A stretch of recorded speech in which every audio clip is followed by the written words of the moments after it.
Apple history. How did apples get where they are today? And where did they come from? Apples are a cultivated fruit, so they grow with human influence. And like many other food plants, they have a long and dramatic history with humans. Check out a few of these links after listening, and you can scratch the surface of the deeper history. I want to cover basics of apple botany and cultural origin. But as a side note, I will link to 3 in-depth articles and a reflection forum so that you can enter the labyrinth of apple mythology and maybe we can build a little community about what we find. So, Malus sylvestris, the basic definition of the apple tree that we will make use of. It is a flowering tree fruit in the Rosaceae family. The tree makes small buds that open into flowers in the spring. There is a delicate period of blossom amazingness, an intense session of pollinator love that begets little apples that are growing for the purpose of making mature pips. In the process of maturing the pips or seeds, there happens to be a stage that is the fruit we love. These trees, well, if you know the type of the apple you are picking, then that is a grafted tree. To create a new apple tree of any given type, we don't plant apple seeds. Instead, we take a cutting from a tree we like and surgically attach it to a hardy rootstock. So I want to do a quick vocabulary check and take an opportunity to direct you. So grafting is attaching a known variety of scion or budwood to a hardy rootstock. This is asexual reproduction of apples. Rootstock, the root and trunk part of the apple system that has been bred to be the best bottom part of a tree that you could desire. So you take scion wood or budwood of a tasty apple, and you graft it onto a rootstock that does well in your soil, and you have a new apple tree, making the same variety of apple that you had to begin with. All right, back to it. In apple cultivation, there is a history of much pesticide, which you can find through this OSU course syllabus as thoroughly described by Patricia Muir at Oregon State University. Check out the section from the contents page called Pesticide, a bazillion different kinds of apples. It will be enlightening. All right, so now we've got a tree, and that tree pulls its origin from Europe.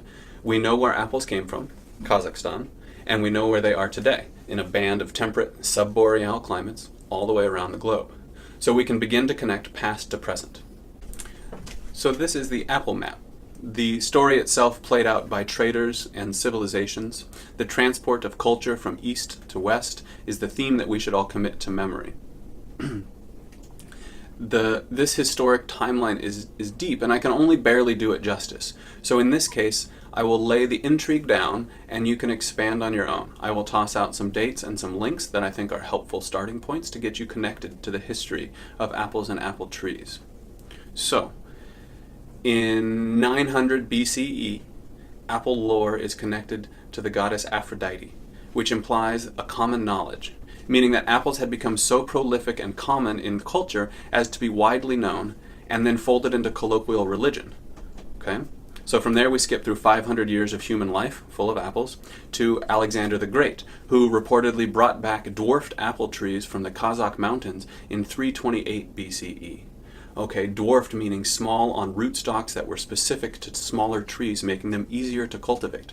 That's some sophisticated agriculture. While conceptualizing the transport of fruit from one culture to the next, understanding geography will now help place the cultural roots of the cider in your glass. That, and to make sure I stay relevant, the more we all know about pathways and origins, the more accurately we can speak to the significance of what craft cider makers are doing in their respective bottles. So, seeing the trade routes that connected southern Asia with Africa and Europe, and noting the placement of the Tian Shan Mountains, I think it is evident that traders, refugees, and migrants carried fruit trees and cultivation knowledge along with them as they moved or fled, as is often the case. We have the meta apple in Kazakhstan. We can grasp the travel routes to the west, and it is in the west that we will spend the rest of our time. But I can't leave the eastern path alone completely. So,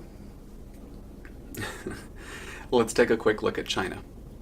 China produces 51% of the world apple crops. The overall US production is interesting, but what intrigues me is this massive production from China. Yet all I can find through general research channels is that Chinese grow a lot of apples. They make a lot of juice and stock a lot of grocery stores with fruit. As with any sugar source, I ask, who is making the wine? You know, sugar is good, sugar is great, and sugar becomes wine, and wine becomes vinegar. So as fruit is rejected from the grocers, and juice is produced, great effort is made to keep it from becoming wine. Yet it happens oh so easily. For the sake of my own interest here, let's go ahead and throw up a forum for students to see if there is any group experience with a particular Chinese cider. Can you think of a regional characteristic of any cider?